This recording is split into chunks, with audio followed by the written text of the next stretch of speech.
નમસ્કાર દર્શક મિત્રો, બ્રેકિંગ ન્યૂઝમાં આપનું હાર્દિક સ્વાગત છે. આપ જોઈ રહ્યા છો ગુજરાત ન્યૂઝ 24. સમાચાર પ્રાપ્ત થઈ રહ્યા છે ડભોઈથી. ડભોઈની મહુડી ભાગોળ પાસે બેફામ થાર કારે 3 વાહનોને લીધા અડફેટે. ગાડીમાંથી બિયરના ટીન મળતા હોબાળો. ડભોઈ શહેરના વ્યસ્ત ગણાતા મહુડી ભાગોળ વિસ્તાર પાસે આજે એક સનસનાટીભરી અકસ્માતની ઘટના સામે આવી છે. ભારે પૂર ઝડપે આવી રહેલી મહારાષ્ટ્ર પાસિંગની એક કારે રસ્તા પરથી પસાર થઈ રહેલા 3 વાહનો એક પછી એક અડફેટે લેતા અફરાતફરી મચી ગઈ હતી. સદનસીબે આ ભયાનક અકસ્માતમાં એક વ્યક્તિને સામાન્ય ઈજાઓ પહોંચી હતી અને મોટી જાનહાની ટળી હતી. મળતી માહિતી મુજબ મહારાષ્ટ્ર પાસિંગની મહિન્દ્રા થાર ગાડી GJMH નંબર 12XQ2470 અત્યંત પૂર ઝડપે બેફામ રીતે દોડી રહી હતી અને મહુડી ભાગોળ નજીક ચાલકે કાર પરનો કાબુ ગુમાવતા કારે રસ્તા પર જઈ રહેલી સાયકલ, બાઇક અને અન્ય એક કારને જોરદાર ટક્કર મારી હતી.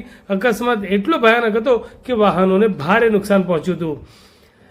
ધડાકાભેર અકસ્માત થતાં જ આસપાસના સ્થાનિક લોકો અને રાહદારીઓના ટોળા ઘટના સ્થળે એકઠા થઈ ગયા હતા. કારમાં સવાર લોકો બૂમાબૂમ કરતા દરવાજો ખોલાવ્યો હતો અને કારની તલાશી લેતા અંદરથી બિયરના ટીન મળી આવ્યા હતા. સ્થાનિકોના જણાવ્યા મુજબ કારમાં સવાર તમામ લોકો દારૂના નશામાં ધૂત હતા. તપાસ દરમિયાન કારમાંથી એક યુવતી સહિત કુલ 6 જેટલા વિદેશી વિદ્યાર્થીઓ સવાર હોવાનું બહાર આવ્યું છે.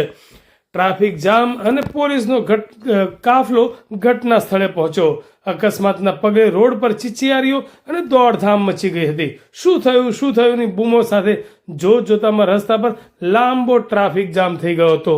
ઘટનાની જાણ થતાં જ ડભોઈ પોલીસ સ્ટેશનનો કાફલો તાત્કાલિક ઘટના સ્થળે આવ્યો હતો.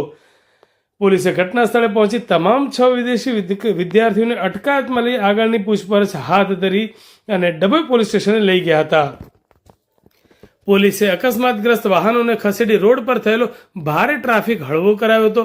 હાલ પોલીસે થાર કબજે કરી વિદેશી વિદ્યાર્થીઓ વિરુદ્ધ અકસ્માત તેમજ કારમાંથી દારૂ બિયર મળી આવવા અંગે પ્રોહિબિશન એક્ટ હેઠળ કાયદેસરની તપાસ હાથ ધરી છે.